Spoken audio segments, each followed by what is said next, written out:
बहुत सावधानी से कथा सुनिएगा और अपने चित्त में उतारिए। भगवान शिव की कृपा से, देवाधिदेव महादेव की करुणा से ये पवित्र शिव महापुराण की कथा श्रवण करने का सौभाग्य आप और हमको प्राप्त हुआ है। बड़े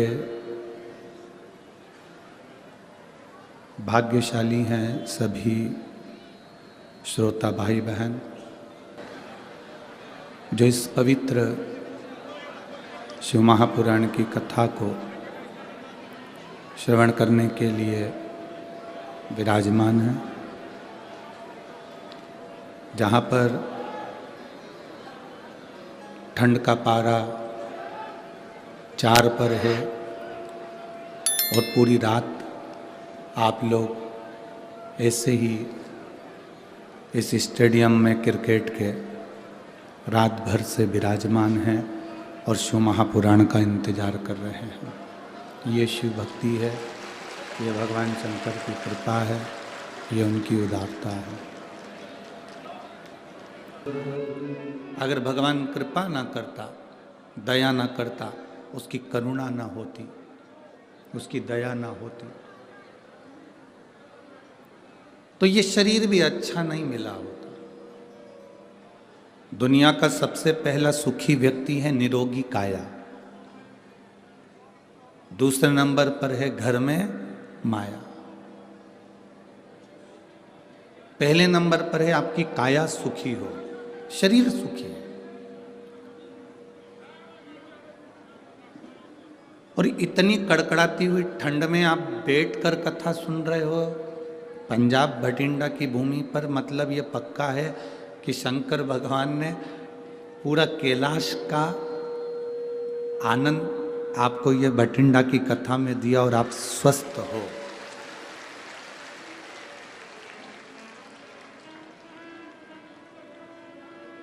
आप स्वस्थ हो।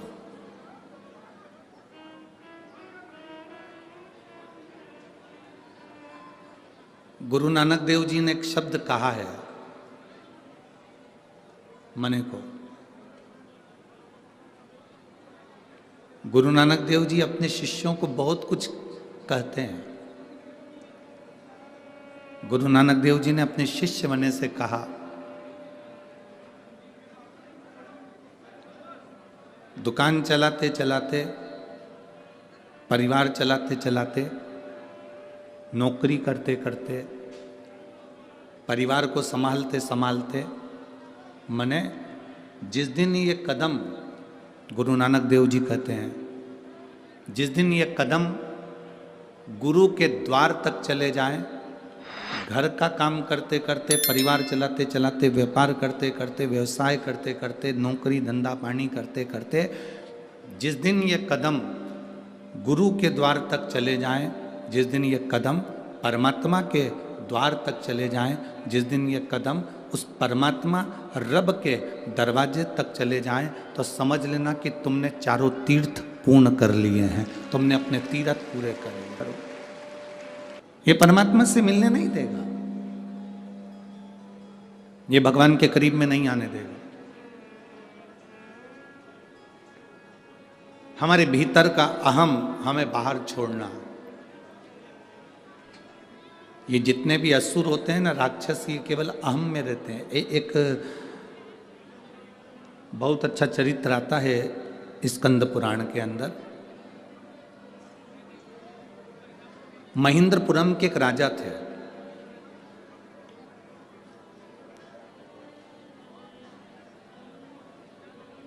बड़े आनंद के साथ वो निवास किया करते थे। उनकी धर्मपत्नी भी भगवान शिव की भगत थी और महेंद्रपुरम के राजा भी भगवान शंकर के भक्त थे। दोनों, पति भी और पत्नी भी शिव के भक्त थे। इन्होंने एक बार भी भगवान शंकर से कुछ नहीं मांगा, कोई जरूरी नहीं है कि आप शंकर के मंदिर में जाएंगे तो कुछ मांगना ही है आपको।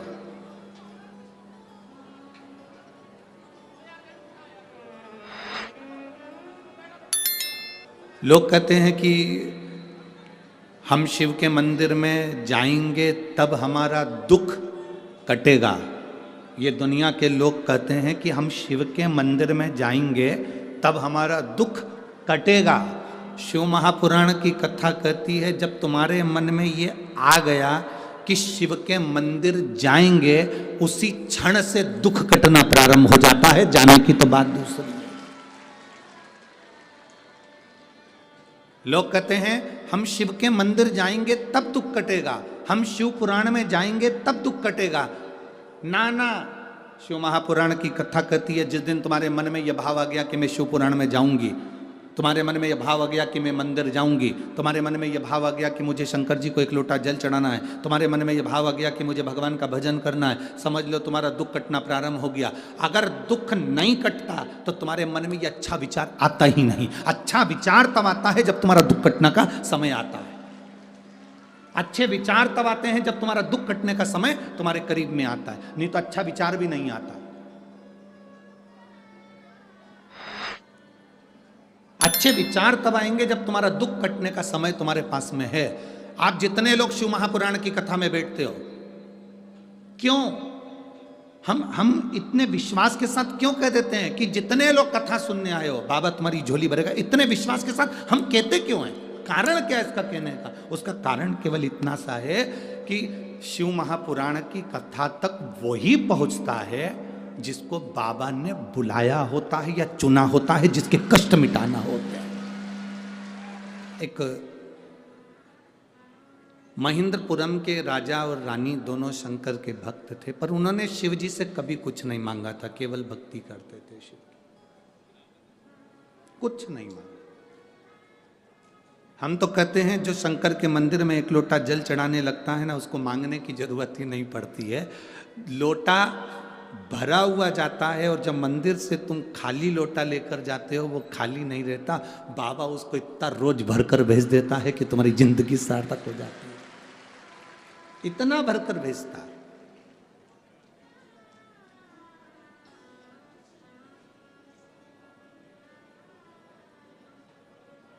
ये उसकी कृपा के बिना नहीं है, उसकी दया के बिना नहीं, उसने भेजा। शिव कथा कर रही है, महेंद्रपुरम के राजा ने शिव भक्ति करी, उनकी पत्नी ने भक्ति करी, कभी नहीं मांगा। अब बेटा जन्म लेने वाला है, महेंद्रपुरम के राजा की रानी गर्भ से है, गर्भित है।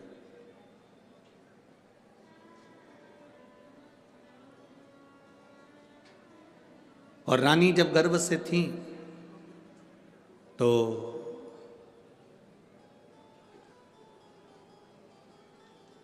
उनकी जो दासी थी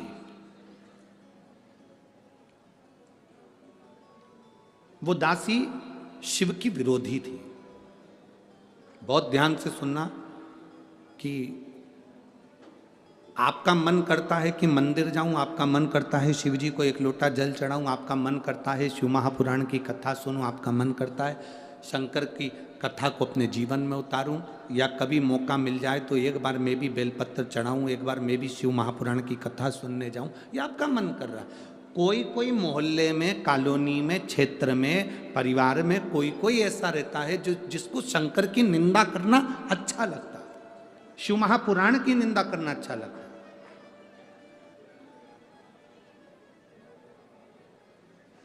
कोई कोई ऐसा रहता है, उसको निंदा प्रिय लगती है, उसको निंदा अच्छी लगती है।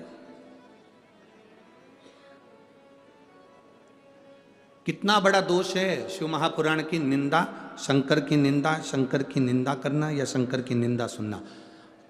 देव ऋषि नारद ने शिव जी की निंदा करी थी तो बंदर का मुंह लगा था। भगवान विष्णु ने शिव जी की निंदा सुनी थी तो उनको घोड़े का मुंह लगा था।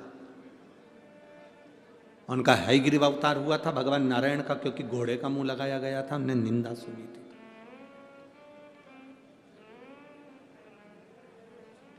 देवऋषि नारद ने शिव जी की निंदा कर दी थी।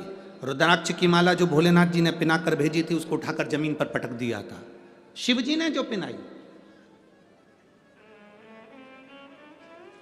कितना बड़ा दोष है।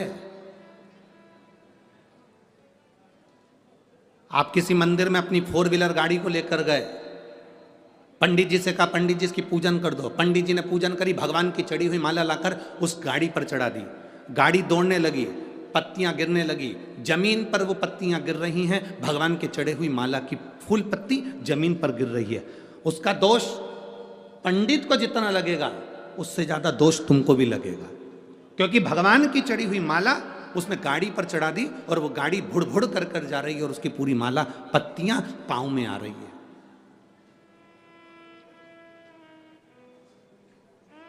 दोष लगता है। इंद्र का तो राज्य चले गया था, केवल भगवान की चढ़ी हुई, बाबा भगवान नारायण ने दुर्वासा बाबा को माला दे दी, वो माला उन्होंने उठाकर इंद्र को दे दी, इंद्र ने वो माला उठाकर एरावत को दे दी, एरावत ने वो माला जमीन पर पटक दी। भगवान की पहनी हुई माला जब जमीन पर पटकी तो इंद्र को श्राप लग गया कि तू, तेरी राज सत्ता पूरी विहीन हो जाएगा, तेरी पूरी सत्ता चली जाएगी, पूरा वैभव चले जाएगा।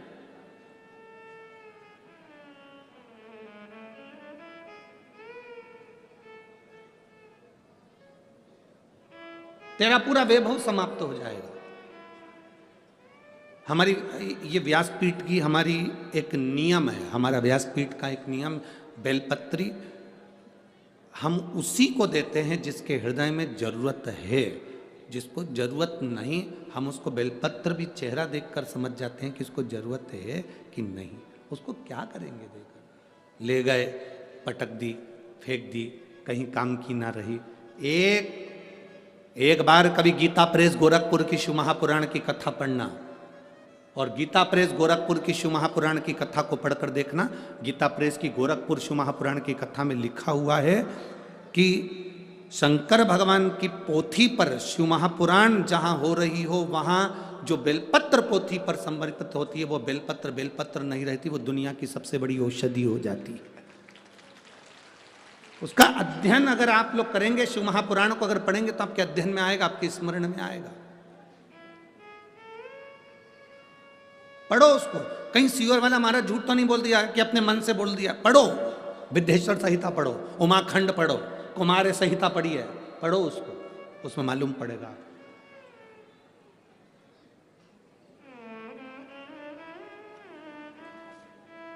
क्यों किसी तीर्थ में जाते हैं तो पवित्र कुंड में, पवित्र सरोवर में, पवित्र तालाब में स्नान करते हैं?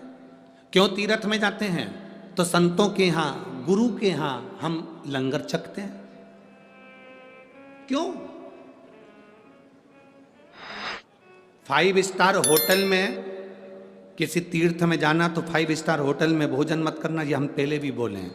किसी तीर्थ में जाना तो उस जगह पर लंगर हो रहा हो, लंगर चल रहा हो।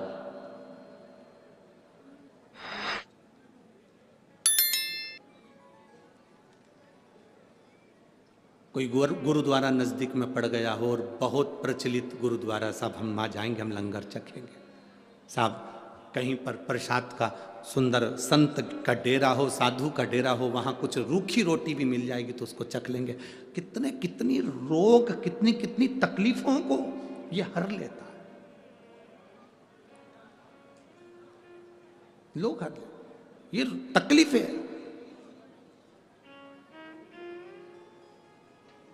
सीहोर कुबेरेश्वर धाम पर लोग आते हैं, अभी तो रसोई घर वहाँ का तैयार हो रहा है। आप लोगों का प्रेम है, शायद 15 से 20 दिन में वो रसोई घर तैयार होकर, उस रसोई घर में भी अब मशीनों द्वारा भोजन तैयार होने लगेगा और भोजन लाखों भक्त जैसे वहाँ आते हैं प्रेम से पाने लगेंगे। बाबा की ऐसी कृपा।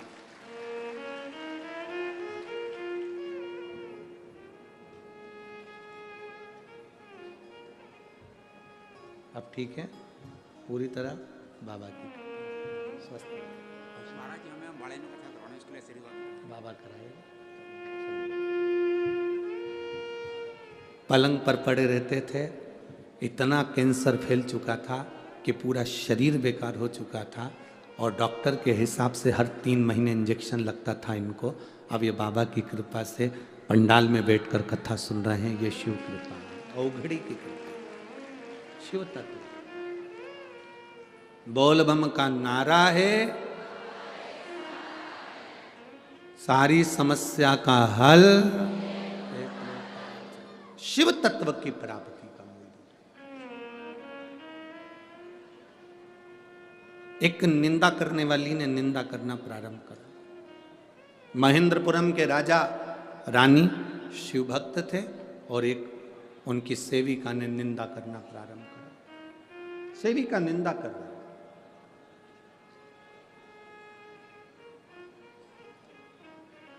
गर्भ में बच्चा होना, गर्भ में संतान होना, तो थोड़ा ध्यान रखना कि गलत संगति से दूर रहना। लोग गलत संगति किसको समझते हैं कि साहब ये मत खाना, वो मत खाना, ऐसा मत करना, वैसा मत करना। गलत संगति इसको भी कहते हैं कि आप निंदा ना सुने, आप चुगली ना करें, आप, क्योंकि बच्चे में वो असर आ जाएगा, बच्चे में वो असर आ जाता है। एक बार हम कहीं कथा करने के लिए गए और कथा करने के लिए गए तो वहाँ पर एक जजमान, उस समय बहुत पहले की बात है, 15-20 साल पहले की, तो वो जजमान उन्होंने कहा कि गुरुजी आपको हमारे घर आना ही पड़ेगा। अब 20 साल पहले की बात है, तो हम गए उसके यहाँ गए तो उसका एक 9 साल का लड़का, उसकी माँ ने सेब कतर के रखा, केला ला कर रखा, फल ला के रखे, उसका लड़का दौड़ कर आया। हमने तो खाया ही नहीं, उससे पहले वो सब खा गया। 9-10 साल का लड़का, 9 साल का। थोड़ी देर बाद उसकी माँ ने चांदी के गिलास में दूध भर कर रखा। चांदी का गिलास जल्दी गर्म हो जाता है और दूध के कारण और ज्यादा गर्म हो गया। वो लड़का दौड़ कर आया, गटर गटर करके दूध पी गया। चलो कोई बात नहीं। उसकी माँ आंखों में आंसू भरकर हाथ जोड़कर कहने लगी, आपका अपमान हो गया गुरुदेव। हमने कहा कोई बात नहीं जीजी, अपमान तो चल जाएगा, पर एक बात पूछूं तेरे से, ये कैसे हुआ? इतना सा, ये अपमान तो चल जाएगा अपनी जगह, पर तू इतना बता दे ये कैसे हुआ। उसने कहा गुरुजी, जैसे आप कथा करने आए हमारे गांव में, जब ये गर्भ में था, एक महाराज जी कथा करने के लिए आए थे, उन्होंने कह दिया था कि खूब सुंदरकांड का पाठ करो। मैं गर्भ के समय पर खूब सुंदरकांड पढ़ी, इतना पढ़ी कि एक दिन में 6-6 बार, एक दिन में 8-8 बार। हमने कहा जी फिर बस उसके बाद ये मेरा जो बेटा हुआ है गुरुजी, पेड़ पे चढ़ जाता, नीचे कूद जाता, बिल्डिंग से नीचे कूद जाता, आगी के बर्तन भगोने उठा लेता। हमको लगता है हमारे घर में हनुमान आ गया है। अब हम क्या करें गुरुजी, इसकी शांति का उपाय बताओ। हमने कहा हनुमान चालीसा पढ़ो। अब क्या कर सकते हो?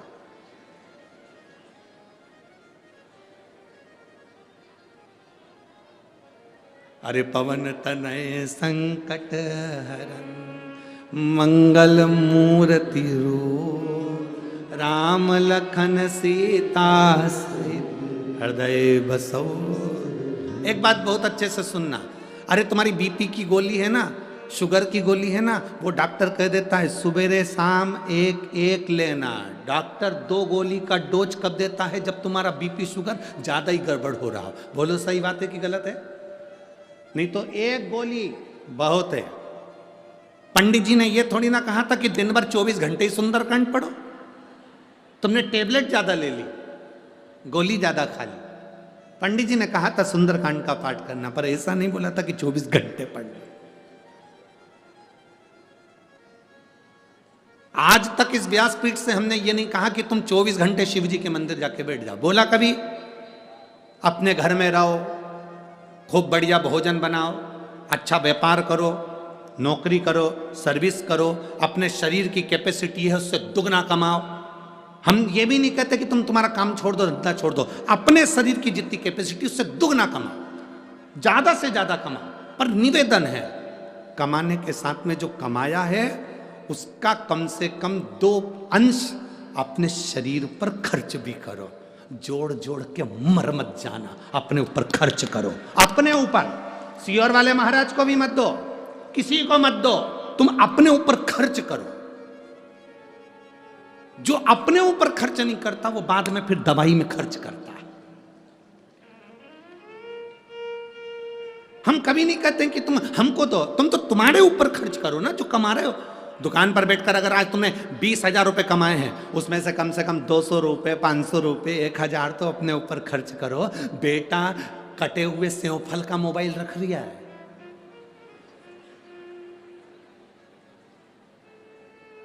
क्या बोलते हैं उसको? कितने समझदार बेटे रे तुम, बहुत जोरदार, सब चतुरो। बेटा कटे हुए सेव फल का मोबाइल रख रहा है, बेटा एप्पल का मोबाइल रख रहा है, और तुम आवाज ही नहीं आ रही, आवाज ही। इतने इतने से पोता पोती मोबाइल तो ऐसे चलाते, दादाजी के मोबाइल का फंक्शन बिगड़ता तो वो पोता पोती से सुधरवा लेते। इधर हाँ दादू क्या हो गया, देखते इसमें आवाज नहीं आ रही, वॉल्यूम कम होगा, दादू मेरे को दे। उसने फंक्शन निकाला, वॉल्यूम तेज, अब जोरदार।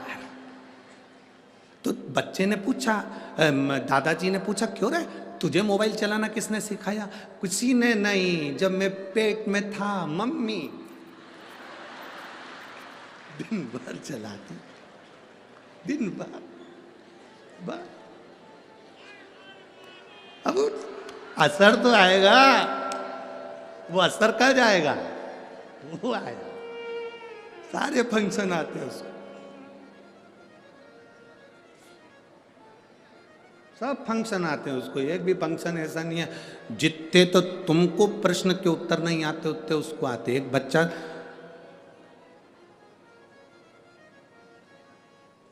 अपनी दादी की गोद में जाकर बैठ गया और दादी से बोला, ओ दादी।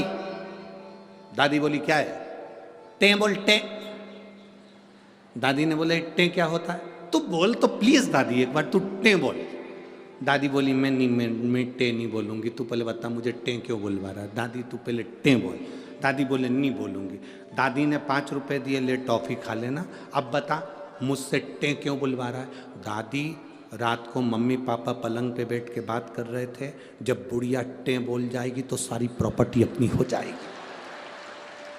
सब प्रॉपर्टी अपनी। भटिंडा वालों कुछ भी हो जाए पर टे नहीं बोलेंगे अपन काहे को टे बोले? ये तो लगे हैं तैयारी में। बच्चे जो सीख रहे हैं वो हमको दे रहे हैं, जो सीखे।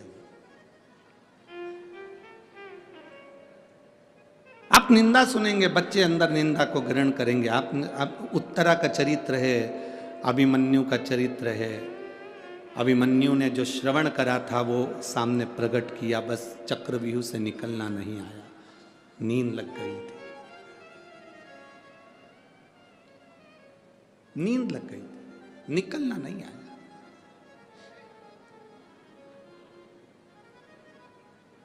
गर्भ में जो बच्चा था, मां परमात्मा का भक्त थी, पिता परमात्मा के भक्त थे, पर घर में जो बच्चे ने जन्म लिया वो परमात्मा का भक्त नहीं निकला। उसके अंदर निंदा इतनी भरा गई थी कि शिव का द्रोही हो गया, निंदा भरा गई, वो शिव का द्रोही असुर हो गया।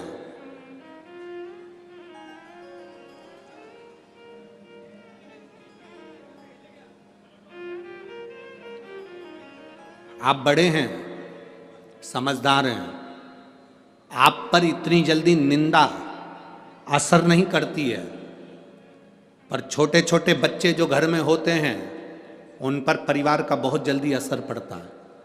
दादी अगर रोज मंदिर में बैठकर अगरबत्ती लगा रही है तो बच्चे छोटे, उनके पास में अगरबत्ती नहीं है तो अगरबत्ती की तीली को उठाकर घुमाते रहते हैं। दादी पानी चढ़ाने के लिए मंदिर जाती है तो वो भी पानी चढ़ाने जाते हैं। दादी शंकर का जल पीती है तो बच्चे भी पीते हैं। दादी हर हर महादेव कर रही है, जय श्री राधे कर रही है, जय सीताराम कर रही है, तो बच्चे भी सीताराम कहेंगे, हर हर महादेव कहेंगे। छोटे बच्चे पर बड़ों का इफेक्ट पड़ता है, बड़े पर जल्दी असर नहीं आता, बड़े पर जल्दी असर नहीं आएगा निंदा का, क्योंकि वो सोचता है, समझता है, ध्यान करता है।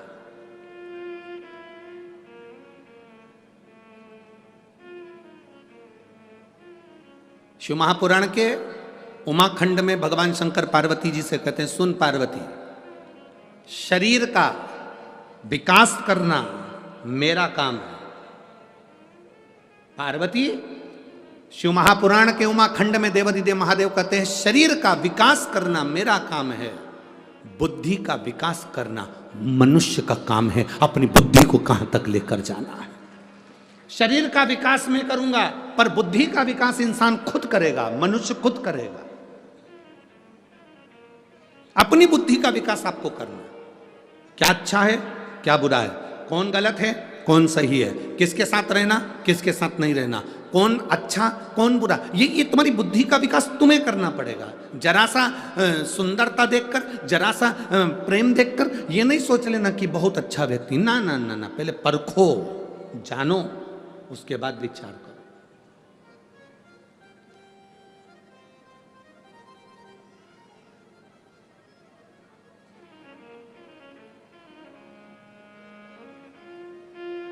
और जब तक तुम परखोगे नहीं, जानोगे नहीं, तब तक जीवन का सुख पाने वाले नहीं हो। महाराज, जीवन का सुख नहीं पा सकते। परखो पहले। जरा सी देर में कह दिया वो अच्छा व्यक्ति है, जरा सी देर में कह दिया वो बुरा व्यक्ति है, ना ना ना, तुमने परखा भी? अभी तुम परखे हो? अभी तुमने जाना?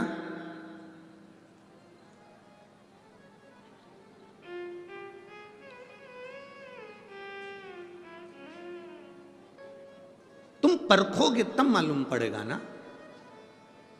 पहले तुम भटिंडा के लोग जब टीवी पर कथा देखते होंगे, सुनते होंगे, तो कहते होंगे इतना सारा लोग आता है कथा सुनने के लिए,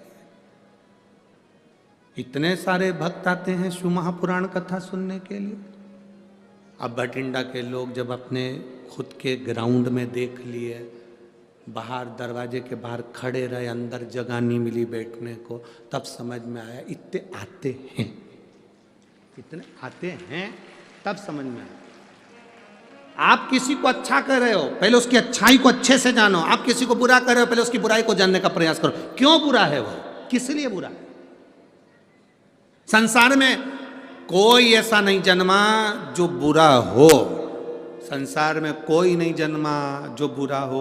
कई लोग कहते हैं हम तो बड़े तकलीफ में, हम तो भगवान ने हमारी दृष्टि नहीं करी, हम तो दुनिया के सबसे दुखी व्यक्ति हैं, भगवान ने हमें क्यों पैदा कर दिया, हम तो मर जाएं तो अच्छा। हम उनसे कहते हैं ईमानदारी से बोलो, तुम जिस कमरे में सोती हो, तुम जिस कमरे में सोते हो, उस कमरे में कितने लोग हैं जो पूरे घर का टाला, झाड़ू, बर्तन मांजने का सामान, बेकार टूटा फूटा सामान, बेकार टीवी, बेकार फ्रिज अपने कमरे में रखते हैं। तुम में से कोई है जो सोने वाले कमरे में बेकार फ्रिज रखता है? तुम में से कोई है जो अपने कमरे में बेकार टीवी रखता है? तुम कोई है जो बेकार फटे हुए जूते, फटे हुए कपड़े अपने कमरे में रखते हो?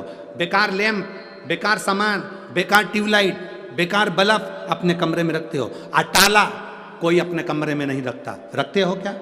अपने कमरे को लोग वीआईपी बनाकर रखते हैं, एकदम क्लीन, एकदम साफ। वही सामान रखते हैं जो मेरे यूज करने का है, वही सामान रखते हैं जो मेरे प्रयोग का है। जब आप अपने कमरे में अटाला नहीं रखते, कवाड़ा नहीं रखते, तो भोलेनाथ अपनी पृथ्वी पर कवाड़ों को क्यों रखेगा? उसने भी वीआईपी को रखा है, अच्छों को रखा। ब्रह्मा ब्रह्मलोक का, वैकुंठ भगवान विष्णु का, और पृथ्वी शंकर भगवान की है। मृत्यु लोक में अगर आपका जन्म हुआ है, समझ लेना आप डायमंड हीरा हो, समझ लेना आप हीरा हो। बस अपनी पहचान करना चालू करो, अपने को पहचानो कि मैं क्या हूं।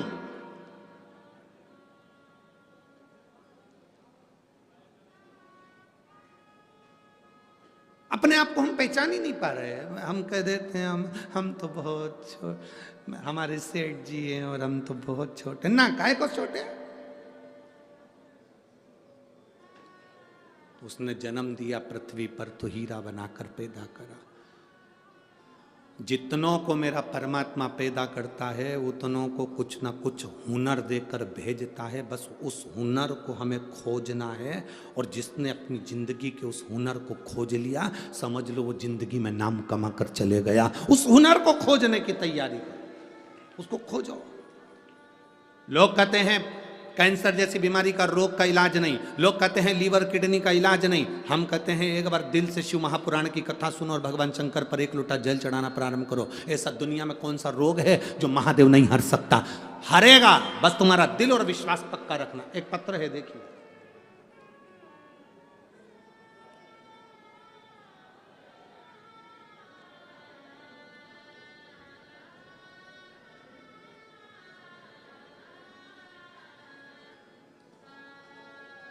शंभु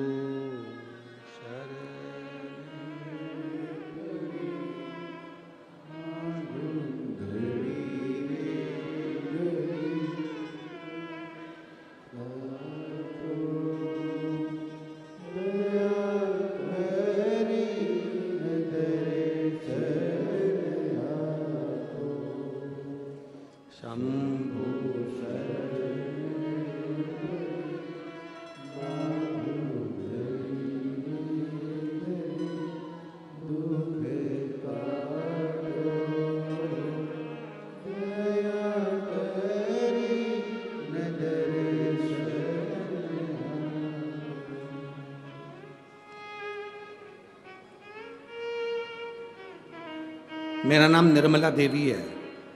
मैं बरनाला की रहने वाली हूँ, बरनाला की रहने वाली हूँ। कहीं बैठी हैं? कहा कहीं बैठी हो तो हाथ हिलाइएगा। मेरा नाम निर्मला देवी है, मैं बरनाला की रहने वाली हूँ। आप ही हैं? हाथ हिला दो एक बार। श्री शिवाय नमस्तुभ्यम। मैं बरनाला की रहने वाली हूँ गुरुजी, एक बार वापिस हाथ हिलाओ। श्री शिवाय नमस्तुभ्यम। मैं भोले बाबा का क्या वर्णन करूं? पूरे परिवार को परख लिया, पूरे रिश्तों को परख लिया, पर कोई साथ नहीं देता। देता तो बाबा ही है साथ। गुरुदेव, कर्जा ज़्यादा हो गया था, बहुत ज़्यादा मात्रा में कर्जा बढ़ गया था। शायद इसको चुकाना मुश्किल था, इतना कर्जा था। रोते रोते जीवन निकल रहा था, आंसू भर भर कर रोते, क्योंकि कर्जा इतना है कि कैसे चुका है। पर आपकी कथा टीवी पर आई और उसने बल प्रदान करा। आपने बेलपत्री के कांटे, बेलपत्री की पत्ती, शमी पत्र का एक उपाय आपने बताया, और उस उपाय को बाबा की कृपा से हमने केवल एक बार करा। और बाबा का मैं क्या गुणगान करूं गुरुदेव। आज मैं बाबा की कृपा से पंडाल में बैठी हूं, पूरा कर्जा चूक गया, तब मैं कथा सुनने के लिए आई हूं। मैंने भी संकल्प लिया था जब तक कर्जा नहीं चुकेगा तब तक पंडाल में नहीं जाऊंगी, पर मेरे बाबा ने मेरा पूरा कर्जा चुकाया। शायद मेरी जिंदगी में इतना बड़ा कर्जा किसी का नहीं होगा जो मेरे ऊपर था, पर मेरे बाबा ने चुका दिया। आज मैं बाबा को नमन करने के लिए आई हूँ, बस बाबा को प्रणाम करने के लिए आई हूँ। ठीक है बाबू, श्री शिवाय नमस्तुभ्यम। बैठिए। हर हर। एक पत्र और देखिए। मेरा नाम राकेश कुमार, गांव मौजगढ़। मौजगढ़ है क्या? मौजगढ़, अबोहर, पंजाब। कहीं बैठे हैं? मेरा नाम राकेश कुमार, गांव मौजगढ़, अबोहर, पंजाब के निवासी हैं। कहीं बैठे हो तो हाथ हिला सकते हैं। पीछे हैं क्या? हाँ, दिख गए हो। ठीक है, एक बार हाथ हिलाओ और वापिस। ठीक है, गेंद बिल्कुल बाउंड्री पर है, देखिए। दिख गए? हाँ, ठीक है। वापिस हाथ हिलाओ जी। हाँ, दिख गए। ठीक है। श्री शिवाय नमस्तुभ्यम। अच्छी पिच मिली है।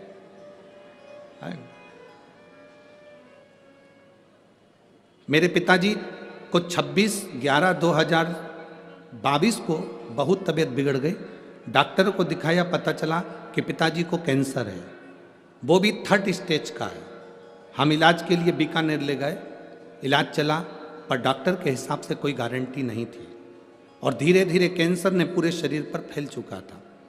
हालत इतनी बिगड़ गई कि डॉक्टर को फिर चेक कराया तो वो 4th स्टेज पर आ गया। डॉक्टर हमें बोला कि आप इनको ले जाओ, तुम्हारे पिताजी को वापस घर ले जाओ, केवल 2 से 3 दिन, इन्होंने पत्र में लिखा है, आप पढ़ेंगे, 2 से 3 दिन के मेहमान हैं, इनकी सेवा करो। हम उनको घर लेकर आ गए। गुरुजी बहुत दुखी हैं। जब बहुत दुखी हो गए, रास्ता नहीं नजर आया, तब पड़ोस की महिला हमारे पिताजी को देखने के लिए जब आई तो उन्होंने बताया कि आप शिव जी को 1 लोटा जल चढ़ाया करो, बेलपत्र खाया करो, शंकर जी पे चढ़ी हुई, कुंदकेश्वर महादेव का नाम लो, शिव जी का स्मरण करो, शंकर का गुणगान करो। हमने वैसा की वैसे ही करना प्रारंभ करा। गुरुदेव बाबा बाबा है, 1 बेलपत्र और 1 लोटे जल में क्या ना जाने क्या है, आज तक समझे नहीं थे, पर शिव पुराण के माध्यम सब समझ में आ गया। हमारे पिताजी अब धीरे धीरे जो पलंग पर पड़े रहते थे, उठ नहीं पाते थे, कैंसर पूरे शरीर में फैल चुका था। 2 दिन के मेहमान थे, इसमें हमने लिखा, नीचे लिखा है 2 दिन के मेहमान थे। बाबा की कृपा से अब उनने धीरे धीरे चलना प्रारंभ करा, बोलना प्रारंभ करा और उनका स्वास्थ्य ठीक होने लगा। बाबा का हम क्या गुणगान करें गुरुदेव। उनके शरीर में 4th स्टेज का कैंसर के साथ में एक गठान और हो गई, जो गठान 19 mm की थी। जब वो 19 mm की गठान का जांच प्रारंभ हुई, तब हम बाबा का जल पिलाते, बेलपत्र खिलाते और फिर 15 दिन बाद हमने जांच कराई तो वो कैंसर की गठान 2 mm पर आकर रुक गई और बाबा की कृपा से अब उनको आराम है। हम यहाँ प्रणाम करने के लिए आए। ये शिव तत्व है। बैठिए बहन, हर हर महादेव, बैठिए। शिव भक्ति है, एक विश्वास, एक भरोसा, एक दृढ़ता।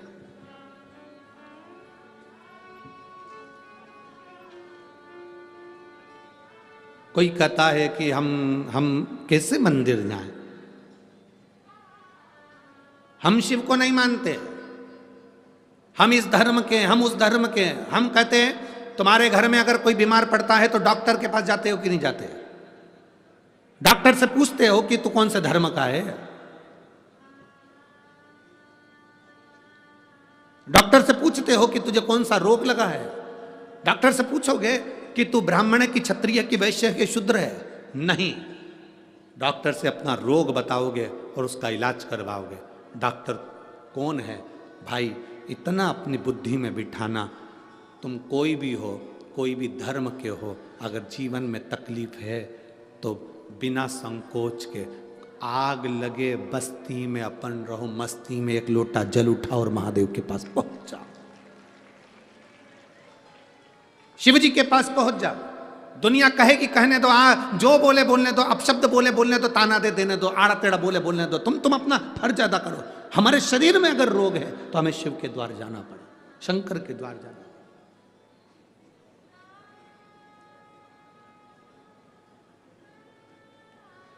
एक माता बैठी हुई है यहां,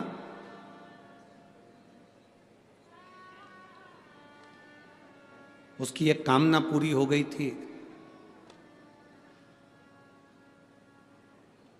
जब से कामना पूरी हुई थी वो आज तक उसने अन्न नहीं खाया। 18 दिन हो गए उसको। कहीं बैठी होगी यहीं कहीं, हाथ हिलाएगी एक बार, कहाँ बैठी? 18 दिन। उसका पत्र भी था।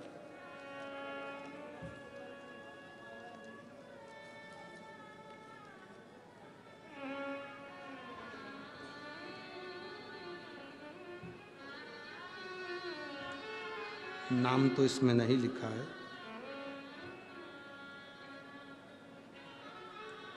कहीं बैठी हो तो हाथ हिलाना। 18 दिन हो गए तो बैठी है। कहाँ बैठी?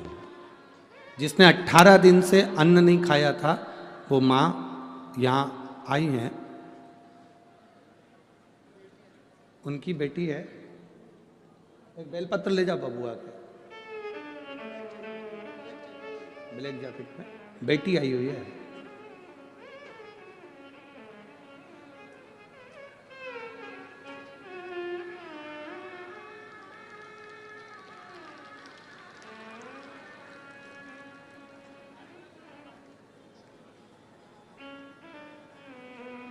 शंभु शरणे पड़े मांगू घड़ी रे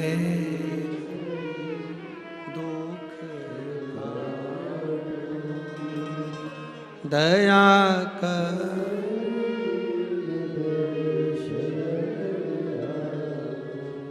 बेटी आप ही की है जो लेने आ रही है बेलपत्र, आप ही हैं जो 18 दिन तक अन्न ना पाया। एक बार हाथ हिला दो वहां पर। श्री शिवाय नमस्तुभ्यम। साधुता पर निवेदन है, आज आप भूखे ना जाना, यहाँ से लंगर चक्कर जाना, बाबा से प्रार्थना कर कर जाना। बैठिए, आपकी बेटी को हम दे दे रहे हैं बेलपत्र, आपके पास आ जाए। बैठिए। शंभु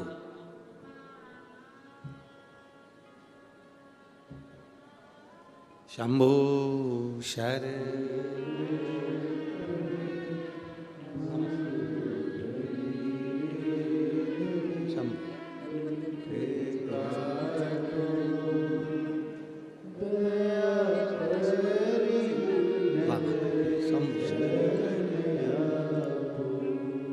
शिव तत्व कह रहा है, वो घड़ी है।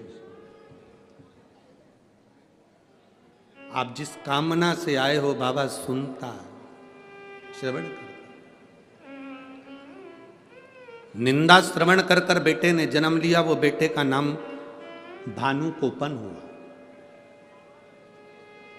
जिस बेटे ने जन्म लिया उसका नाम भानु कोपन हुआ। भानु महेंद्रपुरम के राजा के घर में लड़के ने जन्म लिया जिसका नाम भानु कोपन हुआ। वो भानु कोपन इतना तीव्र था क्योंकि शंकर और पार्वती का आराधना माता पिता ने करी थी। तीव्रता बहुत थी पर बुद्धि में निंदा भरी हुई थी, इसलिए असुर प्रवृत्ति का था बड़ा तीव्र। सो रहा था, सूर्य की किरणें उसके ऊपर आ रही थी, उसको क्रोध आ गया। उसने अपना हाथ बढ़ाकर सूर्य को पकड़ लिया था हाथ में, इसलिए उस बच्चे का नाम भानु कोपन पड़ा। भानु सूर्य को पकड़ लिया था। अब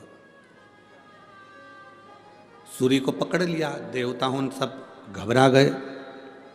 भास्कर देव कहाँ चले गए, सूर्य देव कहाँ गए, सब विनय करे। मालूम पड़ा कि सूर्य देवता को तो भानु कोपन ने पकड़ लिया। छोटे सा बच्चा जो पलना में सो रहा है, छोटा सा बच्चा जो पलने में सो रहा है, झूले में सो रहा है, उसने सूर्य देवता को हाथ में पकड़ कर रखा है। देवता आए छुड़ाने के लिए, कोई से छूटे ना। तब ब्रह्मा जी आए खुद छुड़ाने के लिए, छूटे ना। तब भगवान शंकर ने भानु कोपन के माता पिता से कहा कि सूर्य देवता को छुड़वाइए, इनको वर प्रदान करते। पलने में झूलते हुए भानु कोपन को वर दिया। इंद्रदेव ने वर प्रदान कर दिया, ब्रह्मा जी ने वर प्रदान कर दिया, सब ने वर दिया। तो भानु कोपन को जो वर प्राप्त हुए, उस वर से भानु कोपन और तीव्र हो गया। बड़ा होने के बाद माता पिता तो शिव भक्ति में लीन होकर काशी में चले गए और इसने अपनी सत्ता का स्थापन कर लिया। सत्ता का स्थापन, अभी तक प्रजा में शिव भक्ति थी, अब वो शिव भक्ति समाप्त। अब केवल अहम, अहंकार, क्रोध, लोभ, आसक्ति, वासना, तृष्णा, केवल ये, केवल ये। ए मेरी जीजियों और मेरे जीजाओं, जितने लोग आस्था चैनल पर कथा सुन रहे हैं, जितने फेसबुक यूट्यूब पर कथा सुन रहे हैं, जितने इस पंडाल में कथा सुन रहे हैं, जितने पंडाल के बाहर कथा सुन रहे हैं, ध्यान लगाकर स्मरण करना।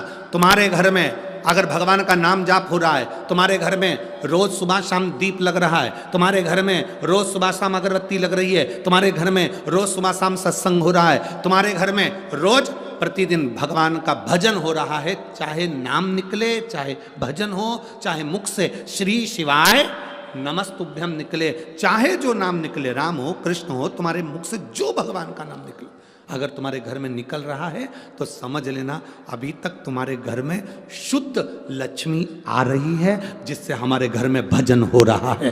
अगर तुम्हारे घर में रोज भगवान का भजन होता था, रोज नाम जाप होता था, रोज दिया लगता था, रोज भगवत नाम होता था, सत्संग होता था, धीरे धीरे धीरे धीरे ये समाप्त हो जाए, काम में इतने बिजी हो जाओ कि ये सब चीजें समाप्त हो जाए तो समझ लेना कि अब लक्ष्मी ठीक नहीं आ रही, लक्ष्मी ठीक नहीं।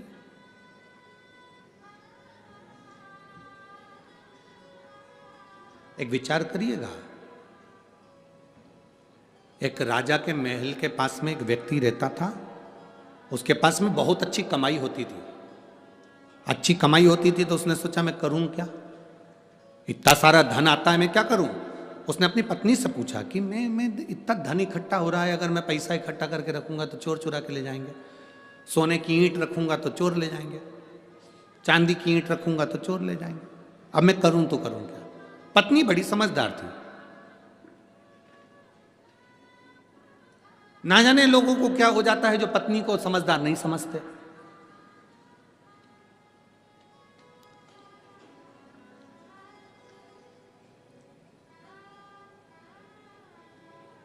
स्त्री नारी अपने पति को, अपने पिता को, अपने पुत्र को, अपने घर को कभी डूबता हुआ नहीं देख सकती। वो बल उसमें है, कुछ भी करेगी, और अपने पति को, अपने परिवार को, अपने बच्चों को डूबता हुआ नहीं देख सकती। जो व्यक्ति मां नजदीक में रहता था वो पत्नी से पूछा कि सोने की ईंट बनाएंगे चोर ले जाएंगे, चांदी की ईंट बनाएंगे चोर ले जाएंगे, अब अपन करें क्या। पत्नी ने कहा एक काम करो, कोड़ियाँ ले आओ। कोड़ियाँ जानते हो आप लोग, जानते हैं ना कोड़ी, कई लोग उसको खेलते हैं और कई लोग उससे खेलते हैं, कई लोग उस कोड़ी को हाथ में बांधते हैं, कई लोग पाँव में बांधते हैं। कोड़ी ले आओ। कोड़ी, हाँ। पति ने पूछा इस कोड़ी का करेंगे क्या, तुम तो लाला के रख लो, जब देखा जाएगा, तुम तो रखो। पत्नी के कहने से पति कोड़ी लाला कर बोरों में भर भर कर, झोलों में भर भर कर, बेगों में भर भर कर रख दिया, पूरा घर भरा गया। एक दिन राजा बीमार पड़ गया। राजा बीमार पड़ा तो वेदों ने आया, डॉक्टरों ने कहा कि इसका एक ही इलाज है, बाजार से कोड़ी लाओ, कोड़ी में आग लगाओ, उसकी राख तैयार करो, शरीर पे लगाओ, राजा का शरीर ठीक हो जाएगा। अब नगर में देखा तो कोड़ी नहीं, महल में देखा तो कोड़ी नहीं। कोड़ी कहाँ गई? कहा वहां बिकती है। बाजार में गए तो एक भी कोड़ी नहीं। सवेरे सवेरे ये आ जाता, पूरी कोड़ी खरीद कर लिया आता। मालूम पड़ा कि कोड़ी नहीं बाजार में। कहाँ गई? व्यापारियों से पूछा तो कहा एक व्यापारी आता है, वो पूरी कोड़ियां भर कर ले जाता है खरीद के। अच्छा, उसका एड्रेस दो। एड्रेस पाया, वहां पहुंच गए। ए भैया, राजा बीमार पड़ा है, कोड़ियां चाहिए, देव जरा। उसने कहा महाराज कोड़ी देने में मना नहीं है, पर वो कोड़ी हमारे पैसे की है, हमने खरीदी है। भले तुमने खरीदी है पर कोड़ियां देना पड़ेगी, लाओ जल्दी से निकाल कर, वरना तुम्हें कारागार में डाल देंगे। द्वारपालों ने बारदान पकड़ कर रखा। कोड़ी वाला व्यक्ति अंदर गया, वो बेचारा थाली में कोड़ियां भरता, लेकर आता, कोड़ियों पर हाथ फेरता, डाल देता, फिर अंदर जाता, फिर लाता, कोड़ियों पर हाथ फेरता, फिर उनके बैग में डाल देता, झोले में डाल देता। इतने में द्वारपालों ने कहा एक बार में पूरी कोड़ी उठाकर क्यों नहीं लिया था? बार बार कोड़ी ला रहा है, हाथ फेर रहा है, डाल रहा है, क्या कर रहा है ये कोड़ियों पर हाथ क्यों फेर रहा है? उसने कहा भैया मैं कोड़ियों पर हाथ इसलिए फेर रहा हूं, इसमें से वो कोड़ी ढूंढ रहा हूं, ऐसी कौन सी कोड़ी आ गई जो मेरी इतनी सारी कोड़ियों को लेकर जा रही है। उस कोड़ी को ढूंढने का प्रयास कर रहा हूं। हमारे घर में भी एक कोड़ी कोई ऐसी आ जाती है, 1 रुपया कोई ऐसा आ जाता है कि हमारे घर के रखे हुए पूरे धन को ले जाता है। और हमारे यहाँ कोई 1 रुपया ऐसा आ जाता है जो हमारे भटिंडा में शिव महापुराण की कथा करवा देता है। उस धन को पहचानो कि वो धन कौन सा है। एक धन ऐसा आया कि पूरा बर्बाद कर दिया, एक धन ऐसा आया कि पूरा की पूरा ले जाकर कहीं ना कहीं बर्बाद हो गया, एक धन ऐसा आया कि पूरा की पूरा बर्बाद हो गया, और एक धन ऐसा आया कि हमारे घर में सत्संग करा दिया, भजन करा दिया, लंगर लगवा दिया, भगवान की भक्ति करा दी। वो धन, वो कोड़ी कौन सी है? सत्य की कोड़ी आएगी, अच्छी कोड़ी आएगी तो अच्छा काम कराएगी, बेकार कोड़ी आएगी तो बेकार काम कराएगी। श्रेष्ठ कर्म। ये श्री हरिओम शंकर चरण पादुका सेवा दल, माँ वैष्णो सेवा मंडल, अग्रवाल मारवाड़ी परिवार सभा, श्री महादेव अमरनाथ यात्री सेवा संघ, ये लोग सेवा करने में लगे हुए हैं। कोई चारों तरफ कोई लंगर चला रहा है, और भी लोग हैं। केवल ये नाम से मतलब ना नहीं रखो कि इनके नाम आए हैं तो इनसे मतलब ना, ऐसे और भी सेवा दल लगे हुए हैं, और भी लोग लंगर चला रहे हैं, कोई चाय पिला रहा है। आप में से भी कई माताएं ऐसी छोटी सी थर्मस में चाय भर कर ले आती हैं, 2-4 कप ले आती हैं, धीरे से अपने आसपास वाली को पिला देती हैं। ठंड पड़ रही, आप में से कई लोग ऐसे हैं, एक कोई सेवा चला रहा है, वो गर्म पानी पिला रहा है लोगों को, गर्म पानी।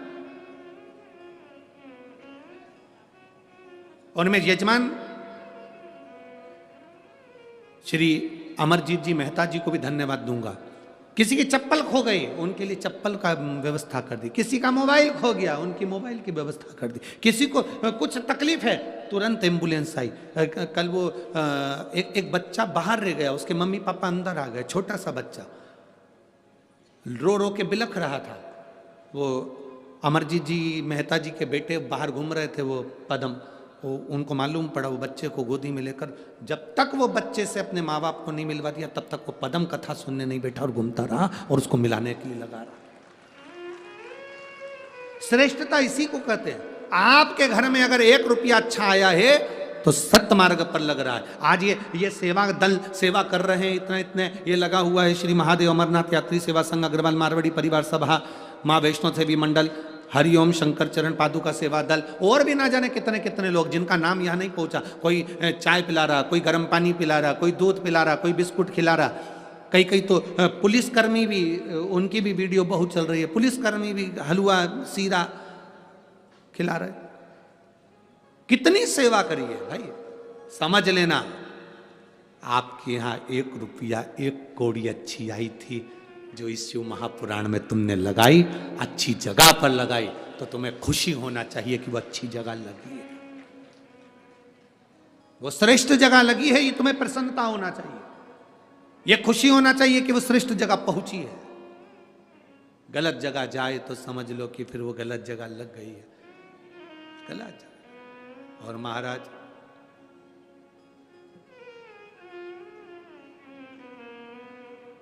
लोग आए हैं, शिव बाबा से दिल से प्रार्थना करेंगे। आज कथा का विराम दिवस है। जब आप श्री शिवाय नमस्तुभ्यम बोलेंगे और सब दुख काटने की बात करेंगे, उसके बाद बाबा से अपने मन की बात जरूर कहिएगा, जरूर प्रार्थना करिएगा।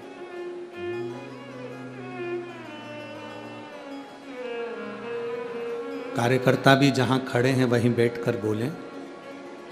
जो बीच बीच में जा रहे आ रहे हों वो भी बैठकर बोल लें। बार बार कोई भटिंडा में कथा नहीं होती। वो तो मेहता जी को धन्यवाद है जिन्होंने कथा को यहाँ भटिंडा पंजाब में लेकर आ गए। तो ये शिव कृपा है, दया है। जहाँ जगह मिले वहाँ बैठकर दिल से प्रार्थना करना। आप जब सीहोर आए 7 मार्च को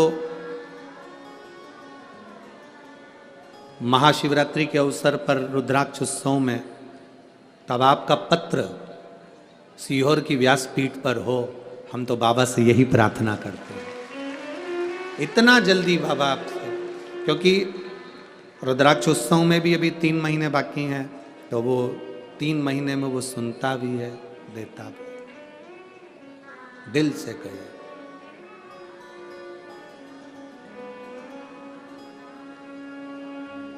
श्री शिवाय नमस्तु, श्री शिवाय नमस्तु, श्री शिवाय नमस्तु, श्री शिवाय नमस्तु, श्री शिवाय नमस्तु। भोला दुख काटो मारा, ओ भोला सब दुख काटो मारा। शिव शंकर जपो तेरी माला, भोले बाबा जपो तेरी माला, भोला सब दुख काटो मारा, ओ भोला सब दुख काटो मारा। वेश है मंगल मंगलकारी, वेश है मंगल मंगलकारी, शमशान वासी हमारा, शमशान वासी हमारा, ओ भोला सब दुख काटो मारा, ओ भोला सब दुख काटो मारा। भगवान शिव की कथा कर रही है। भानुकोपन को सारे वर मिल गए, उपद्रव मचाया, किसी से भय तो खाता ही नहीं था। देवताओं ने स्तुति करी भानुकोपन को मारने के लिए भगवान शिव से। शंकर भगवान बोले कि ये मेरे शिष्य हैं, महेंद्रपुरम के राजा और रानी और उनका बेटा है। निंदा सुनने के कारण ऐसी औलाद पैदा हो गई, ऐसी संतान हो गई, इसलिए मैं इसको नहीं मार सकता। तो फिर कौन मारेगा? शिवजी ने कहा षडानंद कार्तिकेय जी से अगर प्रार्थना करी जाए और षडानंद कार्तिकेय जी की धर्म पत्नी देवसेना यदि शिव आराधना में लीन हो जाए, जिस समय पर देवसेना